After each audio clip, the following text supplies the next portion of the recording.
आप देख रहे हैं हेडलाइंस डेली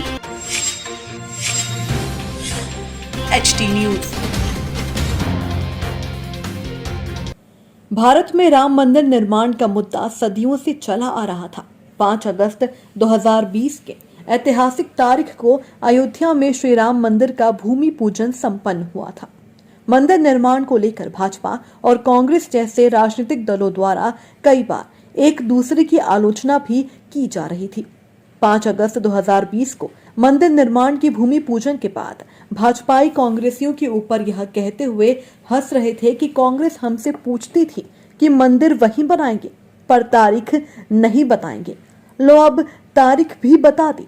हाल ही में बिहार के विधानसभा चुनाव में भी भाजपा द्वारा किए गए राम मंदिर निर्माण के प्रचार पर कांग्रेस ने उंगली उठाई। इस मामले में मध्य प्रदेश कांग्रेस कमेटी के प्रवक्ता अभिभाषक प्रमोद द्विवेदी ने सवाल उठाते हुए कहा कि भाजपा द्वारा यह प्रचार किया जा रहा है कि नरेंद्र मोदी ने मंदिर निर्माण की तारीख बता दी है, तो क्या नरेंद्र मोदी उच्चतम न्यायालय से भी बढ़कर हैं? क्या उन्हें उच्चतम न्यायालय से पहले मंदिर निर्माण की तारीख मालूम थी?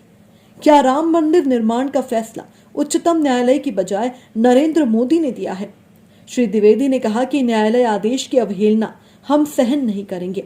मैं वकील पहले हूं, बाद में किसी दल का पदाधिकारी, इसीलिए मैं न्यायालय आदेश को आपका आदेश बताने से इसे न्यायालय की अवमानना मान रहा हूं और आपकी उक्त टिप्पणी को माननीय उच्चतम न्यायालय को भेज रहा हूं। प्रधानमंत्री जी ने बिहार में चुनाव में रैलियों में ये कहा है कि जो कल तक हमसे राम मंदिर की तारीख पूछते थे वो आज ताली बजा रहे हैं। मेरा सीधा सीधा उन पर यह आरोप है कि वे संवैधानिक पद पर हैं, देश के प्रधानमंत्री हैं, वो किसी राजनीतिक दल के प्रवक्ता नहीं हैं। जिस दिन उन्हें देश की जनता ने प्रधानमंत्री पद पर चुना और संविधान पर की शपथ उन्होंने ली, वो राजनीतिक दल से पृथक हो गए। राम मंदिर पर सन 1949 से पहले से विभिन्न न्यायालयों में मुकदमा चलता रहा। 2011 और 2013 के बीच में इलाहाबाद उच्च न्यायालय ने राम मंदिर के पक्ष में फैसला दिया। पश्चात सुप्रीम कोर्ट में मामला गया। सुप्रीम कोर्ट में मामला जब गया तो सुप्रीम कोर्ट ने अपनी व्यवस्था के अनुसार तथ्यों के आधार पर राम मंदिर के निर्माण के संबंध में, राम मंदिर के संपत्ति के संबंध में और राम मंदिर की कितनी भूमि है और ट्रस्ट कैसे बनेगा, कौन राम मंदिर का बनाएगा, कब शिलान्यास होगा, ये सारी चीज़ें देश के उच्चतम न्यायालय ने फैसला दे करके दिया है।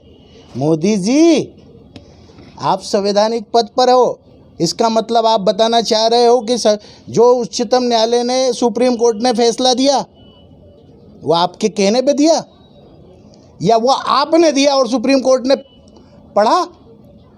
कम से कम इस प्रकार के बयान संवैधानिक पद पर बैठे हुए व्यक्ति को नहीं देना चाहिए, जिससे न्यायपालिका का अवमानना हो। न्यायपालिका के निर्णय पर किसी भी प्रकार की टीका टिप्पणी विश्लेषक के रूप में की जा सकती है, लेकिन ये नहीं किया जा सकता कि न्यायालय के निर्णय पर अवहेलना की जाए, अवमानना की जाए।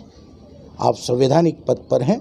मैं नरेंद्र मोदी पर आरोप नहीं लगा रहा हूँ, न उन पर किसी प्रकार की टीका टिप्पणी करने के लिए मैं अधिकृत हूँ।